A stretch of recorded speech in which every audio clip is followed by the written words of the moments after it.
Honourable justice Rahul Chaturvedi ji, जीए साहब, संत जी, जज साहब, सिंह साहब, कार्यक्रम के आयोजक विनीत पाठक जी, मंचासीन उपस्थित सभी आमंत्रित अतिथिगण, सामने बैठे आमंत्रित अतिथिगण व अन्य सभी लोग जो इसमें कार्यक्रम में प्रतिभाग कर रहे हैं, संत साहब का और विनीत पाठक जी की और उनके साथ एसोसिएटेड भारत भाग्य विधाता जो एक उन्होंने एक वो बनाया है ऑर्गेनाइजेशन, वो सभी बधाई के पात्र हैं और धन्यवाद के पात्र हैं कि उन्होंने ये कार्यक्रम ऑर्गेनाइज किया और ये शिलापट यहाँ पे लगाया जिससे आने वाले लोगों को इस बारे में पता लग सके कि 1857 में यहाँ पर क्या क्या हुआ था खुसरो बाग में। मैं सिर्फ संक्षेप में 2 मिनट का डाइवर्जन लेते हुए संत साहब और विनीत पाठक जी को एक सिर्फ वो चीज़ बताऊंगा जो मैंने खुद महसूस किया, डिस्कवर की। एज आईजी रेंज मुरादाबाद, मुझे वहाँ पे रहते रहते, मैं इंजीनियरिंग का स्टूडेंट हूँ, हिस्ट्री में उतना इंटरेस्टेड एज सच नहीं था, लेकिन एज आईजी रेंज मुरादाबाद वहाँ पे एक बहुत फेमस कैरेक्टर है सुल्ताना डाकू। तो उसके बारे में मैं कुछ रिसर्च कर रहा था, ढूंढ रहा था, और फिर मैं ज़्यादा इंटरेस्टेड था वहाँ पे उस पुलिस ऑफिसर के बारे में जानने में जिसने सुल्ताना को पकड़ा था। उसका नाम था फ्रेडी यंग।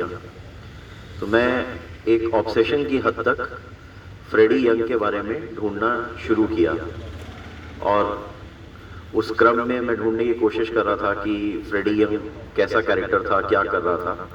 सो कॉल्ड उस ज़माने में 1920 से 24 के बीच की बात है कि पहली बार शायद यूपी में एसटीएफ टाइप की कोई यूनिट का गठन किया गया था, स्पेशल डेकॉइटी फोर्स, और फ्रेडी यंग को उसमें बुलाया गया था। उसने कैसे फोर्स इकट्ठी की, कैसे उसने सबको इकट्ठा करके ले जाके पकड़ा, उस बारे में मैं जब बहुत सारी चीज़ें ढूंढ रहा था, तब ढूंढते ढूंढते बिजनौर में काफ़ी सारी जगहों पे जहाँ सुल्ताना ने डकैती डाली थी उन परिवारों से भी मैं जाके बात कर रहा था। और उसमें एक पर्टिकुलर परिवार में मैं गया था, तो वहाँ उनकी दादी थी जो बहुत छोटी होती थी उस समय, उनकी डेथ हो गई थी। तो मैं कोशिश कर रहा था कि उनका कोई नौकर हो या कोई हो, उससे बात हो सके तो मुझे पता चल सके कि क्या बता रही थी। उसी क्रम में ढूंढते ढूंढते एक और परिवार मिला जिसके बारे में मुझे पता चला कि वहाँ भी डकैती डाली थी। जब उनसे बातचीत हुई, मैं मिल तो नहीं पाया, फ़ोन से बात हुई, तो ये पता चला कि साहब डकैती सुल्ताना ने नहीं डाली थी, पुलिस वालों ने डाली थी। अब मैं उसकी कमेंसुरेट एफआईआर्स और सारी चीज़ें ढूंढने की कोशिश करता था, तो वहाँ पे मैं कोशिश कर रहा था कि सुल्ताना के मुझे फांसी के कागज़ मिल सकें और चीज़ें मिल सकें। तो I was trying to search for documents. जब ये पता चला कि पुलिस ने डकैती डाली थी, तब मैं रियलाइज़ किया मेरी फॉली कि मैं अंग्रेज़ों का डॉक्यूमेंटेशन पढ़ रहा था। They do a very good documentation, do a very great documentation. But वहाँ जाके मुझे रियलाइज़ हुआ कि अगर पुलिस के कर्मियों ने ही डकैती डाली थी तो कोई एफआईआर तो लॉन्च हुई नहीं होगी, there would be no documentation. Then I realise कि एक बहुत बड़ा फ्लॉ है डॉक्यूमेंटेशन में कि जब अंग्रेज ही डॉक्यूमेंटेशन कर रहे हैं तो वो फिर अपने खिलाफ वाला डॉक्यूमेंटेशन क्यों करेंगे। देन आई रियलाइज कि जो भी मैं ढूंढ रहा हूँ उसमें एक बहुत बड़ा फ्लॉ ये है कि मैं सिर्फ ब्रिटिश डॉक्यूमेंट्स को ढूंढ रहा हूँ, ब्रिटिश डॉक्यूमेंट्स को पढ़ रहा हूँ। और उसमें उस क्रम में मैंने फ्रेडी यंग के बारे में जानने में, क्योंकि वो बैचलर था, उसके कोई बच्चे नहीं थे, उसके बारे में ढूंढते ढूंढते एक आईसीएस और आईपी ऑफिसर्स के बच्चों की एसोसिएशन है यूके में, मैंने उस एसोसिएशन को भी कांटेक्ट किया था, उनके थ्रू भी चीज़ें निकाल रहा था। देन इस घटनाक्रम के बाद आई रियलाइज कि एक बहुत बड़ा फ्लॉ ये है कि कुछ भी ढूंढूंगा वो बायस्ड वर्जन होगा, वो एक इंडिपेंडेंट वर्जन नहीं होगा। तब फिर मुझे समझ में आया कि अगर कोई पॉपुलेशन है जो अपनी बातों को रिड्यूस नहीं कर पा रही, तो हम लोग मे बी हिस्टोरियंस को कोसने की जगह एक और चीज़ को, एवेन्यू को तलाश सकते हैं। वहाँ जाके मैंने रियलाइज़ किया कि अगर मैं वहाँ के नाटक नौटंकी पढ़ूँ तो अगर पॉपुलेशन को बोलने का मौका नहीं दे रहे हैं तो चुपचाप छुप छुपा के कहीं नाटक नौटंकी में भड़ास निकालेंगे और एक अल्टरनेटिव वर्जन हमें वहाँ मिलेगा। तो सुल्ताना डाकू पे बहुत सारी नौटंकियाँ हैं, तो उसमें एक सबसे पहली जो नौटंकी थी वो हाथरस की थी। उनकी मूल कॉपी सर्च करने के लिए एसपी हाथरस के थ्रू मेरी उन लोगों से भी बात हुई कि मैं उसकी मूल कॉपी पा सकूं जो सबसे पहले 1920s में लिखी गई होगी। तो अल्टीमेटली मैं उसको पा नहीं पाया because I did not get time, पर शायद अगर आप और तलाशना चाहें तो यहाँ की जो लोकल नाटक हैं, नौटंकियाँ हैं, जो उस समय होती रही होंगी, उसमें कुछ ऑल्टरनेट वर्जन्स जरूर होंगे। हिस्ट्री की सबसे बड़ी क्रुएलिटी या हिस्ट्री की निर्दयता ये होती है कि जो विजेता होता है या जो सबसे लंबे समय तक रहता है वो अपने हिसाब से लिखता है।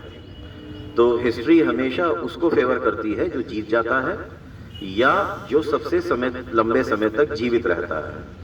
वो अपने मर्जी से या अपने हिसाब से वर्जन्स देता है। जो सो कॉल्ड कहीं बहुत बड़ा बहादुर रहा होगा या बहुत बड़ा सूरमा रहा होगा, लेकिन युद्ध में सबसे पहले मारा गया होगा, उसका कहीं कोई इतिहास नहीं मिलेगा, क्योंकि उसका नाम लेने वाला कोई होगा ही नहीं।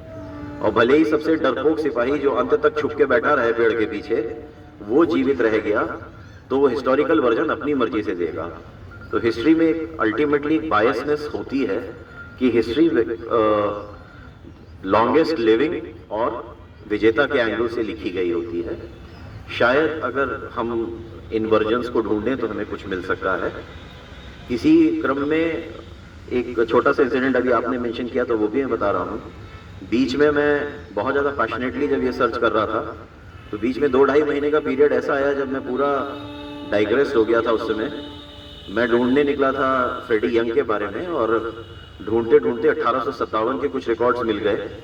और बहुत ज़्यादा एक्साइटमेंट होता है आपको जब आप उसको गेजेटियर्स में या अन्य मेमोइर्स में और अन्य चीज़ों में पढ़ें और उसको ग्राउंड पे जाके आप वहीं पे तस्दीक कर सकें और देख सकें। जहाँ इतना विविड वर्जन लिखा हो कि सेनाएं यहाँ तक आई थी और आप अल्टीमेटली 100 साल से अधिक के बाद जाके वहीं पे उस पुल को लोकेट कर पा रहे हैं कि ओके फौजें यहाँ तक आ गई होंगी, ये रही होंगी। तो उनके डिस्ट्रिक्ट मैजिस्ट्रेट ने एक जगह पे उनका मेमो रिपोर्ट किया हुआ था, जो मुरादाबाद के डीएम था। उसने वहाँ पे भी ट्रेजरी लूटने की नौबत आई थी और ट्रेजरी लूटी जा रही थी। तो उसके दिमाग में उसने बहुत अच्छे से लिखा है कि ऑप्शंस क्या क्या थे। तो उसमें ये था कि एक ऑप्शन ये था कि ट्रेजरी लुटे और म्यूटिनियर्स के हाथ में चली जाए, यानी जो क्रांतिकारी थे उनके हाथ में चला जाए वो पैसा। एक और ऑप्शन उसके दिमाग में ये था कि अगर वो लूट जो है वो वहीं के सिपाही कर दें जो पुलिस में है और उनके साथ है, तो हो सकता है वो पैसा क्रांतिकारियों तक ना पहुंचे। तीसरा ऑप्शन उसके पास ये था कि पब्लिक वाले लूट ले जाएं। तो उसने बड़ा विविडली डिस्क्राइब किया है। और फिर वो घोड़े पे बैठ के ट्रेजरी तक गया, जहां ये खतरा था कि वो ट्रेजरी तक जाएगा तो उसको मारा जा सकता है। उसके बावजूद भी वो ट्रेजरी तक गया। उस पे सिपाहियों ने राइफल तान दी। एक हेड कांस्टेबल जिसका नाम भी मेंशन्ड है, उसने उसको बचाया और उसको वहां से वापस भेजा और वो अपना पैसा उन सिपाहियों से लुटवा के फिर वापस आया अपने मिशन में सक्सेसफुल होके कि क्रांतिकारियों तक वो पैसा ना पहुंचे और वो सिपाही ही लूट के ले जाएं, तो आपस में बंदरबांट कर लें सो दैट क्रांतिकारी उस पैसे तक ना पहुंच पाए। तो ही risked his life, he went there, he did it and came back. उसने बड़ा अच्छे से थॉट प्रोसेस अपने मेमोयर में लिखी है कि कैसे उसने 3 ऑप्शंस में से एक ऑप्शन एक्सरसाइज करने के लिए वो वहां तक गया, लौट के आया और क्या चीज की। तो ये उनके मेमोइर्स में बहुत अच्छे से लिखा है। हम लोगों को 2 चीजें हैं सीखने की। एक तो हम लोगों ने क्या बढ़िया काम किया, ये हमारे को कहीं ना कहीं चीजों से ढूंढ के रिड्यूस करने की आवश्यकता है, क्योंकि किसी भी सिविलाइजेशन को अगर बर्बाद करना है तो आप उसको सबसे पहले वो क्या क्या बड़े काम कर चुका है वो बुलवा दीजिए और उसको महसूस कराइए कि वो बहुत ही ऑर्डिनरी और बहुत ही बारबेरियन था, सो दैट वो कभी जाने ही नहीं कि उसका क्या इतिहास वो रहा है और वो किस ऊंचाइयों तक जा सकता है। दूसरी चीज जो हमें सीखनी है वो ये कि हम लोगों ने क्या गलतियां की या हमारी क्या कमियां थी जो हम भविष्य में रिपीट ना करें।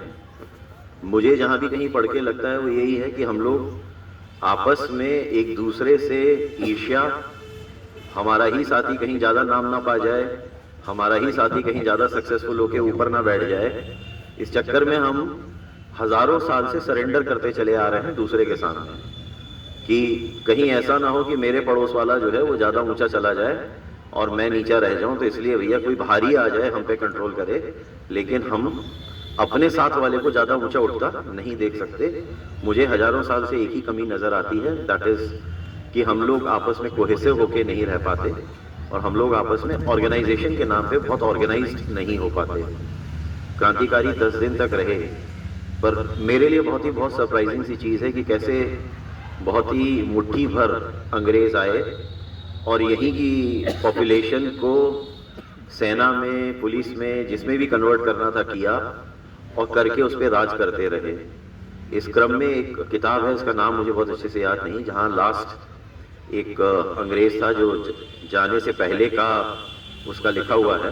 वो लोकल भाषा समझता था, लेकिन उसी के कर्मचारी जो थे वो दिन भर बैठ के प्लान बनाते थे कि इसको कैसे मार देंगे, और दिन भर सुनता रहता था और दिन भर सुन के भी वो उनके ऊपर एडमिनिस्ट्रेशन कर रहा था। तो अगर हम उनके दृष्टिकोण से सोचें तो हम तो कभी यूरोप में जाके राज नहीं कर पाए। हम लोग इतने होमसिक रहे हमेशा कि अगर हरियाणा या दिल्ली की तरफ रहने वाला हूँ और उसको इलाहाबाद भेज दिया जाए तो रो रो के हालत खराब कर देगा कि उधर ही की तरफ भेज दीजिए, और इधर का रहने वाला आदमी गाजियाबाद भेज दिया जाए तो रो रो के हालत खराब कर देगा कि साहब घर से 900 किलोमीटर दूर आ गया हूँ, घर से 700 किलोमीटर दूर आ गया हूँ। We just cannot think of going to Africa और यूरोप और वहाँ जाके अकेले रह के और चीज़ों को कंट्रोल कर लेना, वो हम लोगों के थॉट प्रोसेस में ही नहीं है। तो we need to ponder a lot.